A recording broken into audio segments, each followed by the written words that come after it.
In a quiet city park bathed in the soft morning light, Ernest, an elderly black man with a face weathered by time, strolls along as he does every day. He takes the same path daily, winding through trails lined with towering trees. His old hat, as worn as his cane, lends him the appearance of a wise elder. The neighborhood residents know him well, and many admire him for his kindness and simplicity. That morning, like so many others, Ernest sits on his favorite bench, a spot where he feeds the pigeons and meditates in silence, soothed by the whispers of the wind. But this peace is suddenly shattered by the arrival of Officer Sanchez, a young policeman with a hard stare, already infamous in the community for his racist attitudes and arrogance. On his patrol, Sanchez spots Ernest. The old man, sitting quietly as always, attracts Sanchez's attention, not for what he's doing, but for who he is. The officer decides to act. Sanchez approaches Ernest with an air of superiority, his polished uniform gleaming in the morning sun. He stops in front of him, fixing a cold gaze on Ernest's tired eyes, and begins questioning him without any apparent reason. "What are you doing here? You don't seem like you belong in this place," he says with contempt. Ernest, accustomed to such encounters, remains calm. He understands exactly what is happening, but each time it occurs, it still wounds him deeply. He looks up at Sanchez and, without haste, responds in a steady voice. "I'm just feeding the pigeons, like I do every morning." Sanchez, unmoved by the old man's serenity, decides to press further. He demands to see his identification, insinuating that he's disturbing public order. The humiliation is palpable, but Ernest, holding on to his dignity, slowly retrieves his wallet and hands over his ID. Around them, a few passers-by begin to slow down. Some recognize Ernest and watch the scene with concern. Sanchez, indifferent to the onlookers, examines Ernest's papers as though dealing with a criminal. "You're lucky this time," Sanchez finally says, tossing Ernest's ID onto the bench. "But don't linger here too long." What Sanchez doesn't realize is that he's being observed. Not far away, Marta, a young civil rights attorney, is seated on a bench working on a high-profile case involving allegations of racial discrimination by the local police. Witnessing the scene, she immediately understands the situation. She sees the elderly man being harassed without cause and discreetly begins filming with her phone. Marta is well acquainted with Officer Sanchez. He's already faced multiple complaints for abuse of power, but thus far, there hasn't been enough evidence. Watching the interaction, she realizes she now has a critical piece of proof. She records every word, every gesture exchanged between Sanchez and Ernest, anger building within her. But she knows she must act wisely. After capturing enough of the unjust encounter, Marta decides to step in. Her posture is confident, her steps purposeful. She approaches the officer and addresses him calmly but with authority. "Officer Sanchez," she begins. Her clear voice catches his attention. "I'm Marta Perez, a civil rights attorney, and I just recorded this entire incident." Sanchez, caught off guard, turns to face her, his expression tightening. "What are you doing?" he growls. "I'm informing you that you had no legal basis to harass this man," Marta states, her phone still in hand, ready to document anything further. "He's sitting in a public park, as is his right. I have everything on video and intend to use it as evidence." Sanchez fumbles for words, trying to justify himself. "I was just doing my job." "Your job is to protect and serve, not intimidate and harass without cause," Marta counters, unwavering. This man has done nothing wrong. A small crowd of passers-by begins to gather, murmurs growing louder. Sanchez, realizing the situation is turning against him, abruptly shifts his tone. He awkwardly tries to appear more reasonable. I just wanted to make sure he wasn't causing trouble, that's all."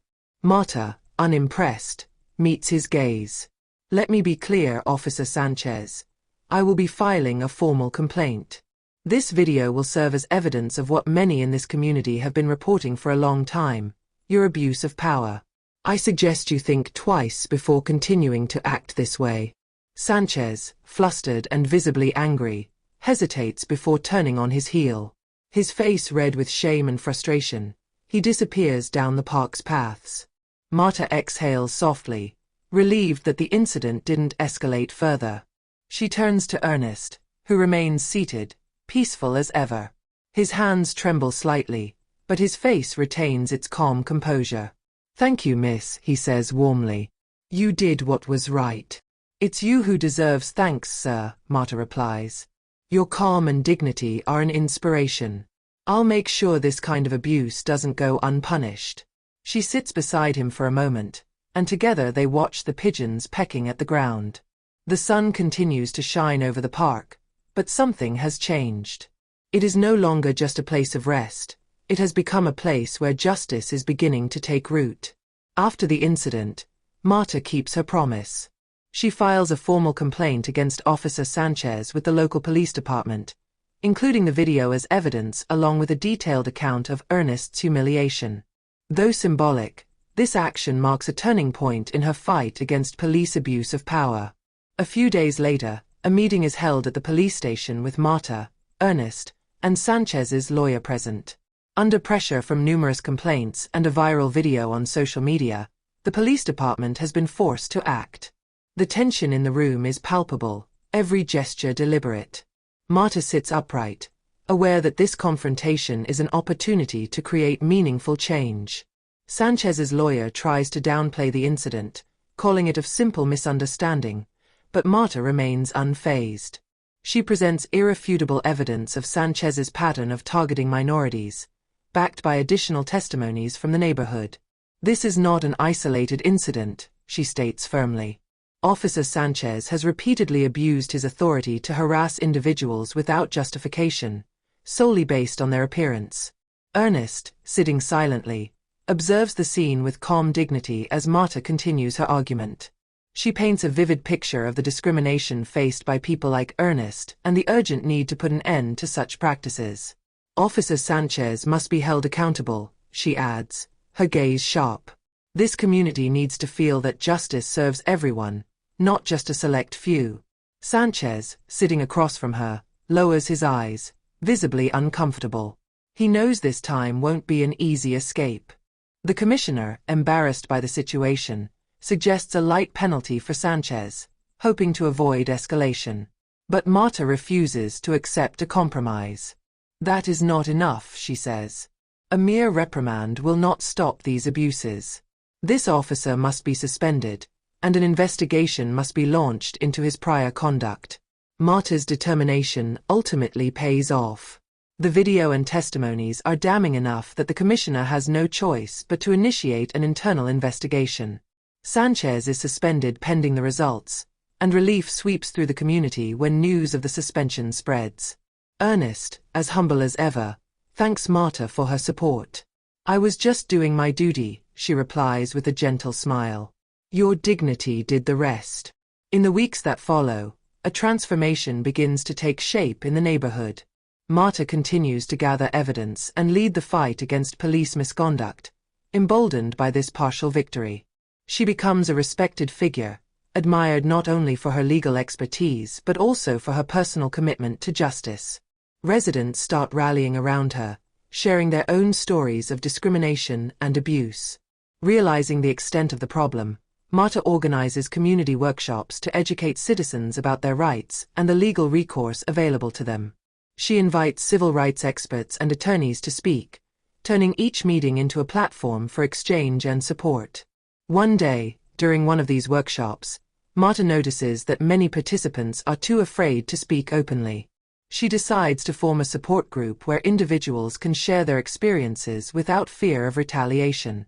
The stories of harassment and abuse become powerful testimonies that strengthen the community's solidarity. At the same time, Marta begins working on a police reform initiative. She drafts a petition calling for changes in protocols for police interactions with minorities, rallying widespread support and drawing media attention. Articles about her efforts start appearing in local newspapers, and soon, journalists reach out to learn more about her fight. Over the months, tensions between the police and the community begin to ease gradually. While Sanchez's suspension is temporary, it sends a strong message. Other officers, aware that their actions may be scrutinized, start behaving more cautiously. Yet Marta knows the journey is far from over. She attends city council meetings, advocating for systemic reform. There, she encounters influential figures as well as opponents who see her efforts as a threat to the status quo. Despite the criticism, her resolve remains unshaken. She uses the residents' testimonies to illustrate the urgent need for change. One day, as she prepares for a critical meeting with the mayor, Marta receives a call from Ernest. His voice trembles slightly but is filled with hope. "Marta, I just wanted to tell you how proud I am of you," he begins. "Your strength has inspired so many of us. I'm not the only one who believes things are starting to change." Marta feels a deep sense of gratitude. Ernest's support and that of the community give her the energy to keep going. She knows that every step forward, no matter how small, is a step toward justice. At the meeting with the mayor, Marta stands tall, her heart pounding but her determination unshaken. She begins presenting the issues faced by the residents, emphasizing the importance of open dialogue between the police and the community. "We need a cultural shift within the police department," she declares with conviction. "Officers must be trained in diversity and sensitivity, and an independent oversight committee must be established to ensure accountability." Her speech resonates throughout the room, capturing the attention of those present. Some begin taking notes, and she senses a shift in the atmosphere. The mayor, hesitant at first, appears open to the idea. Marta knows that the road ahead is long, but with the community's support, she is determined to continue pushing for the justice and equality they all deserve. As the weeks go by, Marta's impact continues to grow. She is invited to public events, and her story becomes a symbol of resistance against injustice. Ernest, for his part, also emerges as a respected voice in the neighborhood, sharing his experience and supporting Marta's initiatives. To conclude this inspiring story, Marta has proven that justice is not merely a matter of laws but of commitment and perseverance. In the face of injustice and abuse, she never gave up. Through her determination, she transformed one man's humiliation into an opportunity for a collective fight for dignity and equality. What we take away from this story is that even when confronted with powerful and entrenched institutions, the efforts of a single person, supported by their community, can lead to meaningful and lasting change. Marta has become a symbol of justice, not only for Ernest but for all those who have been victims of injustice. This story is not just Marta's.